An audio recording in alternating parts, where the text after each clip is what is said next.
देखिए, सरकार तत्पर है, सभी प्रश्नों के जवाब भी दे रही है, लेकिन विपक्ष के पास में कोई मुद्दा है नहीं।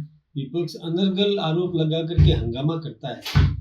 कोई विपक्ष को सवाल करना है तो नियम प्रक्रिया के तहत आकर के सवाल करे, उसमें करते नहीं है, केवल हंगामा मचाना, ये ठीक बात नहीं है। सदन के अंदर नहीं बोलते, सदन के बाहर बोलते हैं।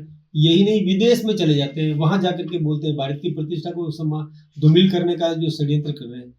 देखिए, केंद्र सरकार ने बहुत अच्छा बजट दिया है, चाहे रेल का विस्तारीकरण हो, इलेक्ट्रिफिकेशन ट्रेनों का हो, ऊर्जा उत्पादन का मामला हो, चाहे भारतमाला प्रोजेक्ट हो, सड़कों का सुदृढ़ीकरण हो, इंडस्ट्रियलाइजेशन हो, आम आदमी को रोजगार दिलाने की दिशा में कदम बढ़ाने का मामला हो।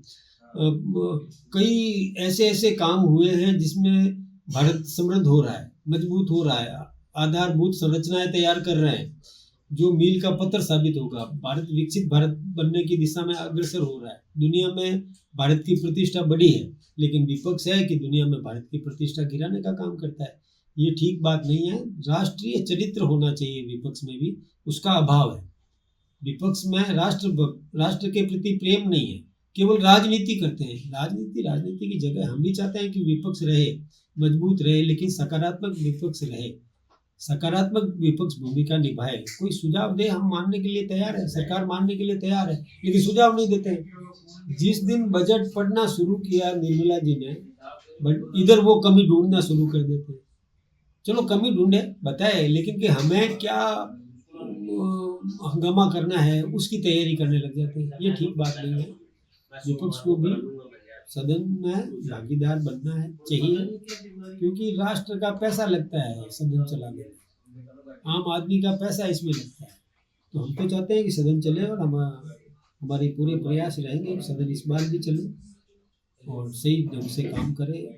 सरकार काम कर रही है, मोदी जी ने बहुत विकास के काम किए हैं और दुनिया में भारत की प्रतिष्ठा बढ़ी है। आपने पूछा कि अंतर्राष्ट्रीय परिस्थितियां क्या है, उसमें भी भारत एक ऐसी भूमिका निभा रहा है कि जिससे सबको सलाह दे सके कि शांति से ही विकास होगा, युद्ध एक समाधान नहीं है।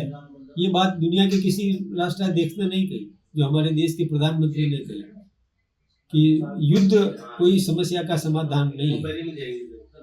आदान प्रदान करें, बैठ के चर्चा करें, टेबल टॉक करें, उससे समस्या का समाधान होगा और उससे विकास भी होगा। युद्ध से तो विनाश होना है।